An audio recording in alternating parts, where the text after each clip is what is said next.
संविधान के अलग अलग भाग देश की शासन व्यवस्था को समझने की कुंजी है और एग्जाम में से सीधे नंबर पूछे जाते हैं। आज हम उन्हीं सवालों पर फोकस करेंगे। तो भारतीय संविधान के महत्वपूर्ण भाग का पहला सवाल है, भाग 8 को स्वतंत्र भाग क्यों बनाया गया? मोस्ट इंपॉर्टेंट सवाल है।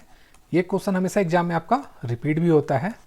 तो भाग 8 को स्वतंत्र भाग बनाया गया था क्योंकि प्रशासनिक जो नियंत्रण है वो केंद्र के पास रहे, इस उद्देश्य से बनाया गया था। तो इसका उत्तर होगा ऑप्शन नंबर सी। अगला सवाल है, भाग 9 को संविधान का तीसरा स्तर क्यों कहा जाता है? तो भाग 9 को संविधान का तीसरा स्तर इसलिए कहा जाता है क्योंकि इसमें जो पंचायती व्यवस्था है वो काफ़ी अच्छी होती है। तो इसका उत्तर हो जाएगा ऑप्शन नंबर बी। अगला सवाल है, भाग 9A का मुख्य उद्देश्य क्या था? तो भाग 9A का मुख्य उद्देश्य था शहरी स्वशासन। तो इसका उत्तर है ऑप्शन नंबर बी और इसमें नगरपालिकाओं को संवैधानिक दर्जा मिला था। अगला सवाल है, भाग 9B को आंशिक रूप से असंवैधानिक क्यों घोषित किया गया था?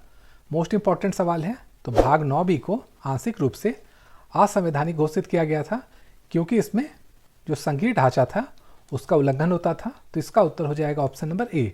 अगला सवाल है, भाग 11 में केंद्र को अधिक शक्ति क्यों दी गई है? तो भाग 11 में केंद्र को अधिक शक्ति दी गई है एकात्मक प्रवृत्ति के कारण। तो इसका उत्तर हो जाएगा ऑप्शन नंबर ए। चलिए अगला सवाल देखते हैं। अगला सवाल शुरू करने से पहले आपसे अनुरोध रहेगा कि मेरा यूट्यूब में, फेसबुक में, अपना ट्यूब में और A2 प्ले में 4 चैनल है। 2 मैथ का है जो है एक SSC एग्जाम प्रो और दूसरा है गणित का सागर। अगर आप मैथ की तैयारी करना चाहते हैं तो इन दोनों चैनल को आप देख सकते हैं और अगर आप जीके की तैयारी करना चाहते हैं तो इसका 2 चैनल है। पहला है जीके एग्जाम मैराथन और दूसरा है MBA राहुल जीके GS। आप इसको भी जाके देख सकते हैं, ये चारों प्लेटफॉर्म में उपलब्ध हैं। चलिए अगला सवाल देखते हैं। वित्तीय संघवाद मुख्यतः किस भाग में निहित है? तो वित्तीय संघवाद जो है वो मुख्यतः भाग 12 में है। तो इसका उत्तर हो जाएगा ऑप्शन नंबर बी। अगला सवाल है, भाग 13 को संविधान में क्यों शामिल किया गया था? तो भाग 13 को संविधान में शामिल करने का उद्देश्य था आर्थिक एकता बनाया रखना। तो इसका उत्तर हो जाएगा ऑप्शन नंबर ए। अगला सवाल है, भाग 14 को सेवा तटस्थता का आधार क्यों माना गया था? तो इसका उत्तर आपको कमेंट करके बताना है। अगला सवाल है, भाग 14A जोड़ने का मुख्य कारण क्या था? ये क्वेश्चन जो है हमेशा एग्जाम में रिपीट होता है। तो भाग 14A को जोड़ने का मुख्य कारण था सेवा विवादों का त्वरित निपटारा। तो इसका उत्तर हो जाएगा ऑप्शन नंबर बी। अगला सवाल है, भाग 15 में निर्वाचन आयोग को स्वतंत्र क्यों बनाया गया था? तो भाग 15 में निर्वाचन आयोग को स्वतंत्र बनाने का कारण था कि निष्पक्ष जो है वो चुनाव को सुनिश्चित किया जाए। तो इसका उत्तर हो जाएगा ऑप्शन नंबर बी।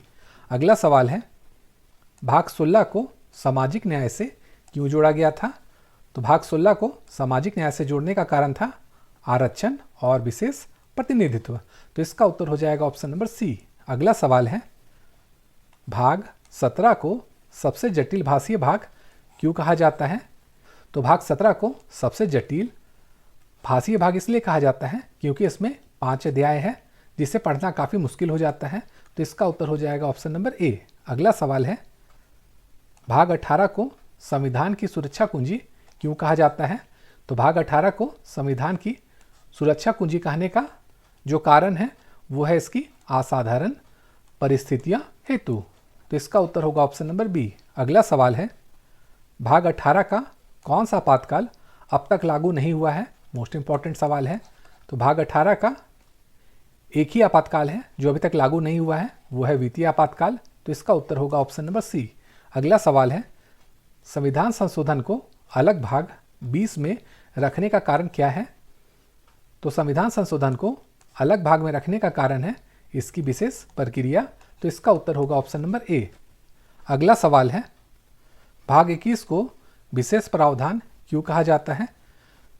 तो भाग 21 को विशेष प्रावधान कहा जाता है क्योंकि इसमें कुछ राज्यों और क्षेत्रों के लिए कुछ विशेष दिए गए हैं। तो इसका उत्तर हो जाएगा ऑप्शन नंबर बी। अगला सवाल है, भाग 22 को अंत में रखने का उद्देश्य क्या था?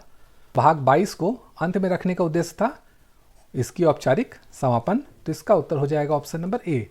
अगला सवाल है, संविधान के भागों की संख्या बढ़ने का मुख्य कारण क्या था? तो संविधान के भागों की संख्या बढ़ने का मुख्य कारण था इसकी सामाजिक और राजनीतिक परिवर्तन। तो इसका उत्तर होगा ऑप्शन नंबर बी। अगला सवाल है, भारतीय संविधान के भागों की संरचना किस प्रवृत्ति को दर्शाती है? तो भारतीय संविधान के भागों की संरचना संघात्मक और एकात्मक मिश्रण को दर्शाती है।